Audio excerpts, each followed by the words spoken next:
The more stories you can tell, it makes it relevant. Every brochure I pull out, I'm telling the story of the house.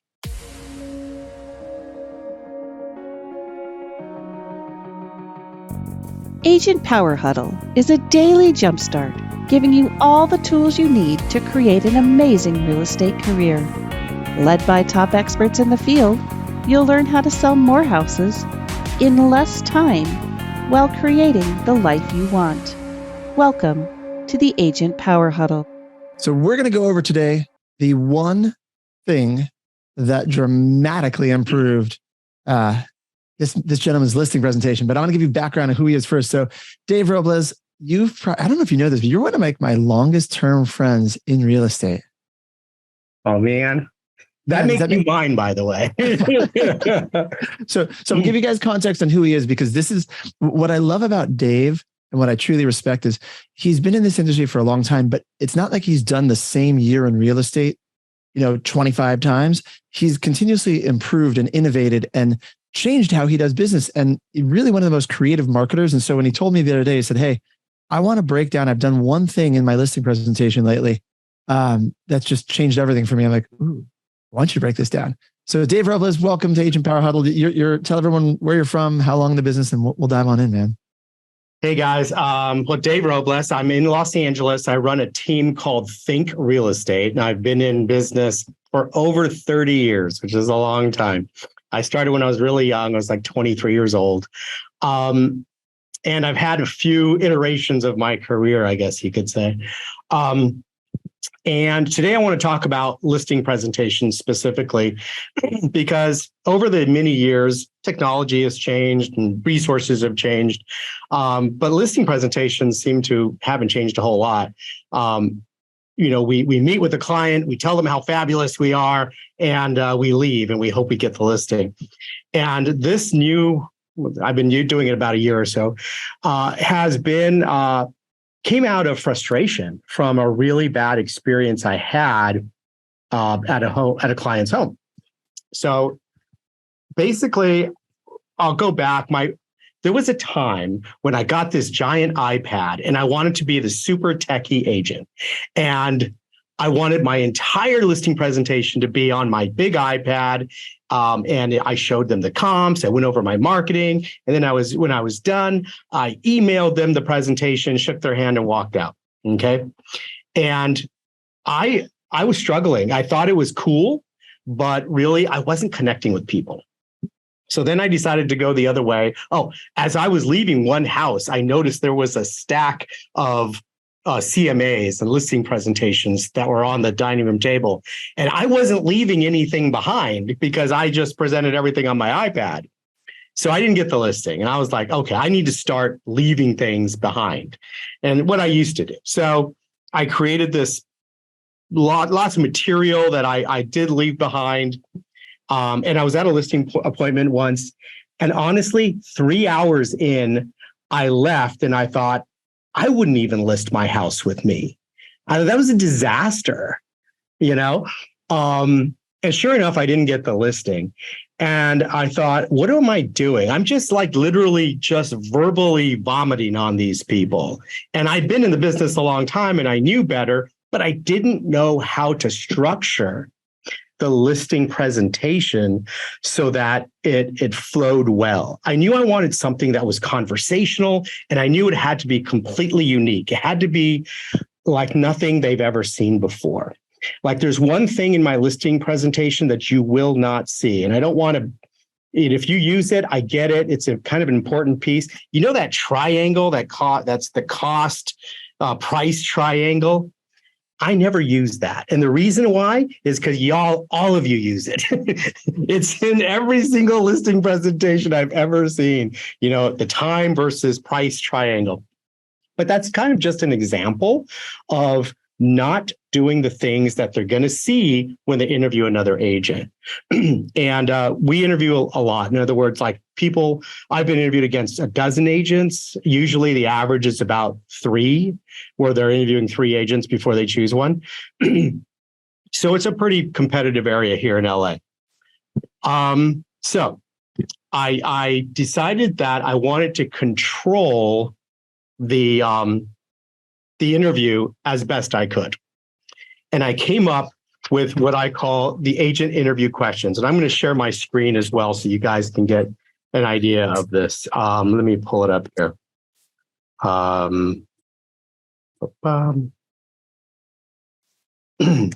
Do I have shareability there? You should have shareability.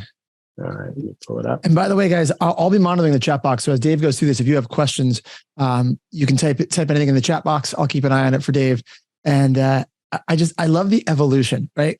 How many of you guys, while Dave's pulling this up, those of you on camera, if you're not on camera, by the way, feel free to turn your cameras on so we know who we're hanging out with. But how many of you guys have evolved your listening presentation over time? Right? Carrie, I know a few of you guys have. So it's interesting to see, right, how someone else goes through this process. All right, we got it on the screen. Dave, go for it. Okay. So I call this my agent interview notes. And it's kind of what I open with. When I go to their home, one of the first things I pull out is this agent interview notes. And it says, the way I use it is, Mr. Seller, there are several things a homeowner wants to discuss when they have me here in their home. Okay. And this is sitting in front of them. The first one is home value. We're going to discuss the value of your home, and we're going to compare it to other homes in the neighborhood that have sold or on the market now. The second one is time frame. Okay. We're going to talk about how long the house will take to sell, but also how long it might take to get the house on the market. The third is marketing. We're going to talk about the different types of marketing, digital, print marketing, social media marketing, video marketing, and how that impacts your home. The next question is agent qualifications. They want to know what qualifies me to be the realtor that you might choose to hire to sell your home. And then what advice can I give you to improve the value of your home? And this will be perhaps a little bit of staging, some minor repairs, maybe a little bit of sprucing. And then what happens if the house doesn't sell in 30 days? And we'll discuss what changes need to be made if that happens. Now, sometimes the house doesn't sell in 30 days because it's part of a strategy that you chose of pricing it higher to have negotiating room. But if you price it right, you shouldn't have the situation. Then what will your experience be like when you hire me to sell your home? And finally, what's most important to you? Okay, so those are the questions that I ask. And then I turn it on them and I ask them, where would you like to begin the conversation? And this is the important part. So now we have the structure of what we're going to discuss. And you guys can choose whatever topics you want to have. These are the ones I have. And they get to choose from this list, from this menu, what they want to discuss first. Okay. Now, as an added little fun to kind of gamify it, I tell them, I want you on a scale of 1 to 10 to grade me when we're done talking about that topic. So if I answered all your questions and you're fully satisfied with our conversation and the answers you got, then maybe I got a 10. But if you're not and you have more questions, maybe I didn't get a 10 and I have some more answering to do for you. So this is how I kind of allow them to feel like they're in charge of the appointment, but they're really not. They're still working within the structure that I laid out for them. Okay, I'm going to stop sharing for a quick sec. Okay, does that make sense? Now, what that does, guys, is it keeps you on track. So you're only going to speak about the things that are on your list, and you're not going to ramble. The problem I have is I can talk and I can ramble, and I need to control that. And this list allows me to do that. Now, also, when I sit down, I walk in, I have this box, okay? And this box is where I keep all my listing presentation stuff. And I have my suitcase, my briefcase, which has still my iPad Pro. So I let them choose from that list where they want to begin. 9 out of 10 times they choose value. Okay, that's just Let's go to value. Fine. So we go to value. For value, I use my iPad Pro. I go over the CMA, go over the comps. Everybody does a version of that. I like the iPad because you can blow up the pictures and talk about different parts of the house. Try not to spend a lot of time on that. I usually, I'll say there are, 9 comparable sales in here, but really 1 or 2 of them tell us 80% of the story. That way I have permission to just focus on 1 or 2 of those comps and not all 9 or 10 of them. If you notice when an appraiser does a report, he's got 3 sales and 3 actives, and that's pretty much it. So we don't need to go in there to show them 20, local sales. We're not there to, we're there to explain to them the value of their home, not explain to them the entire, market in your area. So we're talking about value. I go over the CMA on my iPad. Then I ask them, do you have any questions about the value of your home? And if they say no, I think that was great. I say, wonderful. How did I score? Okay. And I bring it back to the sheet and I ask them to give me a score on a scale of 1 to 10. And they almost always give me a 10. Okay. Maybe they'll give me a 9. Okay. Or sometimes they'll give me a 6 because they thought their house was worth more. And it's kind of a funny little moment. And then I say, okay, what else would you like to discuss on that list? And they'll usually pick something else. Maybe it's marketing. No matter what they pick, I'm prepared with stuff in this box to kind of pull out, hold, hand them. It's very tactile, and discuss whatever topic they just chose. So if it's marketing, for example, well, I'm going to pull out some of our brochures, and I'm going to pull out a piece that we call where is it? Showcasing your home. Okay. And this is it's about how we market homes, staging, photography, video, email, all the different things that we do. There's a component that we have called a showcase, which is a digital platform that incorporates video and the Matterport and the photos on one platform. I love it. It's very interactive, much better than a property website. We talk specifically about social media marketing. And then again, go back to the list. The list is kind of your home base. And there's a couple things that aren't on the list. For example, commission is not on the list. I don't need to discuss commission. Okay. If they want to, absolutely, we're going to have that conversation, but I'm not going to invite the conversation. I find that when it comes to commission, 1/3 of my clients will just pay the 6% because it's on the listing agreement pre-filled out. Okay. 6%. And that's just what is on the form. And then 1/3 will never pay you, or me at least, a full 6%. Okay. This is Los Angeles. Our average house price is $1.5 million. And, they figure that they do the math real quick. They believe that 5% is a pretty fair amount of money to make for a house, and they're never going to pay me more than 5. Fine. Then there's that middle third. They don't want to pay 6, but if you've got a good argument and if they really want to hire me, then maybe they'll pay me the 6%. I get 6% probably 40% of the time. So I'm pretty pleased with that here in LA. We have agents that open up with 4. So I love it. Quick question, Dave, as you transition back.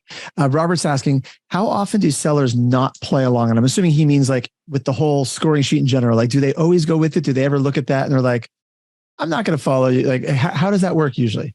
Yeah, occasionally I'll get a vibe from them where they're just not into it. And if I feel that they're not into it from the beginning, I won't even mention the scoring, But if they're similarly minded, and if they're, having a good time, enjoying the process, happy about it. I mean, if it's a disgruntled divorce situation, no, I'm not going to gamify the situation. Okay. If it's what are the circumstances around the listing presentation is the other part, If they are buying their dream home and they're in a really good mood about everything, that's a different approach than, my wife passed away and we have to sell the house. Okay. So, know your audience.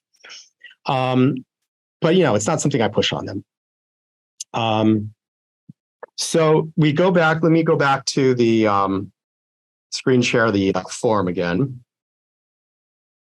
And I'll kind of share with you a little bit about what we do for time frame. I have a calendar. I print out literally like a 6-month calendar. Every month has its own page. And we talk about the time frame it's going to take to sell their home. And I'll usually say, okay, ideally, when would you like the home to be closed, done, escrow's done? And they'll pick a date. Say they pick October 15th. I'll say, great. Well, if we're going to close on October 15th, and I'll break out the October calendar page, and I'll put close date on October 15th, then I'll back up and say, we need to be in escrow by like September 15th or September 1st, if it's a 30 or 45 day escrow. And then if that's the case, we need to have offers by this date here in late August. And that means we needed to have the open houses on these dates in August, and we needed to go live in mid-August. And that means we needed to have all the photography done early August, and we needed to have it staged in late July. And then they're realizing, oh, wow, I got to get moving. I have gotten listings kind of escalated, we'll say, because they finally realized how much work was ahead of them and me in the process of listing their home. Because when they pick an October 15th close date, they don't realize there's so much to do for me, but for them, they've got to get the house ready, and that's going to take, even almost the best house needs a little bit of something, just decluttering, just for them to get their house on the market. So that's incredibly helpful. And it makes it real. When you break out the calendar, it makes the whole process very real to them. Okay, and then we'll go to marketing. We'll break out all the items that you have for marketing. Agent qualifications. This is a really good question. And I like to say that here in California, I say, did you know that to get a real estate license here in California, you only need 140 hours of education? And not one of those hours is on marketing, not one. So anything that a realtor learns from marketing happens outside of obtaining their real estate license. So I have case studies. I'm going to stop share real quick. I have these case studies, and if you have the ability to create a case study, I highly recommend it. For example, this one is about a house that was on the market with another realtor, and it did not sell, and the pictures were crap. And we took the listing over and we staged it. It looked beautiful. We listed it for the same price, and we sold it for $70,000 over asking price. It was an expired. It's a great case study on the importance of photography. And it's a good A/B test because it was on the market. We have the proof. Then I have another one, same situation. It's a case study about the importance of the home description. This house was on the market with another realtor. It didn't sell. The description was crap. We took it over. We really dialed in the description, selling the lifestyle of the house, not the four walls. And we ended up selling the house for $40,000 over asking. And it was priced at the same price that it was, before with the previous agent. And that's what I use for agent qualifications, because what matters to them is how are you going to affect their bottom line? Agent qualifications doesn't mean I have all these, acronyms behind my name. Agent qualification is what qualifies you to put more money in my pocket at the end of this transaction. So if you can show that, you're in good shape. Okay, I'm going to share.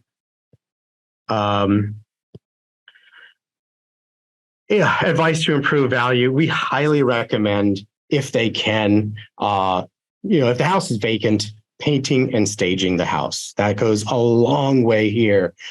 We have examples of houses that were unstaged, unpainted, not selling for with a list price of $999, and then we paint them, stage them, and we sell them for $1,250,000. So, like the staging and painting can be worth anywhere from $200,000 to $400,000 in our price range in LA. Incredibly important. If somebody's living in the house, obviously we're not going to make them move out to stage it, but we're definitely going to help them declutter it and stage what they have. Okay. Then what happens if the house doesn't sell in 30 days? Well, again, is this part of a strategy? Because there are three ways to price your home. There is the event pricing, which is you price it low for multiple offers. There's aspirational pricing, which is you price it high and negotiate down, might include a price reduction. And then there's market pricing, where you just price it for what the house is worth. You should have an offer in the first few weeks for at or near the asking price. And I let them choose. I actually let them choose the pricing strategy. And you find out real quickly who they are, what their thoughts are about that. There are some older couples that cannot go with event pricing. The idea of pricing their home lower for a little bit of multiple offers, not going to happen. I get it. That's fine. I can work with them. I don't want them to think that I can only work with them if they price it low. Okay, I'm going to stop share for a quick. So the last couple questions there are, what happens if the house doesn't sell in 30 days? We went over that. What your experience will be like when you hire me. Okay. Now, that's a really good question for you to differentiate yourself between, like, if you're a solo agent and you're going up against a big team. I run a big team. We've got, a dozen agents and a lot of admin. And I think the way you kill a big team is you tell your client, I'm not a big team. You're going to get personal. You're going to get personal care when you hire me. I'm the person you call or text. I'm not going to hand you off to a junior agent. But I actually go out of my way to tell them that too. Yes, think real estate is a big team here in the LA area, but when you hire me, you get me. You get, myself. And if I'm there with a team member, because I believe in doing things in pairs, it's myself or it's Wendy. You call or text one of us. We are your agents. But I don't want them to think that I'm going to pass them on to an assistant and they'll never hear from me again, because some teams do that. Okay. The last question was, what's most important to you? I actually asked that in the beginning. So what is most important to you? For some people, it's we want to get the most money. For other people, it's this house needs a lot of work. We want to make sure to sell it as is. Or it's we don't know where we're going, Dave, so we're going to need a rent back and we're going to have time to find a home. And we want to find out what's most important to them from the sale of the house. And then when it's all done and you've answered all their questions, then the close is pretty simple. Do you have any other questions before we take care of the paperwork? And then you just go right into the paperwork. Yes, I have a contract with me. I am always prepared. I don't care how not ready I think the client is. I always walk in with a listing agreement, because I've been in situations where I did not expect a signature and they were ready to sign and I had nothing to sign. And I said I would never let that happen again. A lot of agents say, well, we'll just DocuSign it to you. I get it. Yeah, we use a lot of DocuSign, but I want to get a signature right there on the spot, because minds change. People talk to other people. Anything can happen from the moment you walk out of that door to the moment you eventually get a DocuSign signed. But again, agent interview notes, which I'll share with Jesse, I guess, and you could, or can I just share it here? Feel free to share it here, and then we'll get a copy. I already said, someone was asking in the box, I said we'd post it wherever on the podcast platform, Agent Power Huddle Facebook group, the Agent Collective Workbreak Sweep. We'll put it wherever this podcast is. Dave, we'll stick it with it too. Okay. If you have it here to share, feel free to share it. Yeah, I do. Let me see. I just go into the chat, right? And then I just drop it in the chat. That'd be great. All right. Does anybody have any questions?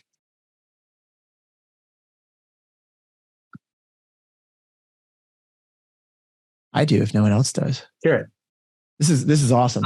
I would love. Go ahead, Alex has a question. Go for it, Alex. Yeah, I would love to get some examples of those case studies that you had, because I think that just having one or two of those to share with a seller to show that not all agents are created equal. I think that's great, and I love the list that you have here too of all the things. I think it also brings into consideration things maybe they didn't know about. As far as like you talked about marketing, not 1 hour. Oh man, that's not 1 hour in the licensing course. They talk about that. That's a big deal. They're usually really surprised about that stat. Mm-hmm. And if you talk to people who just took their license, you realize, they don't talk about marketing. It's all about, meets and bounds and stuff that you'll never use.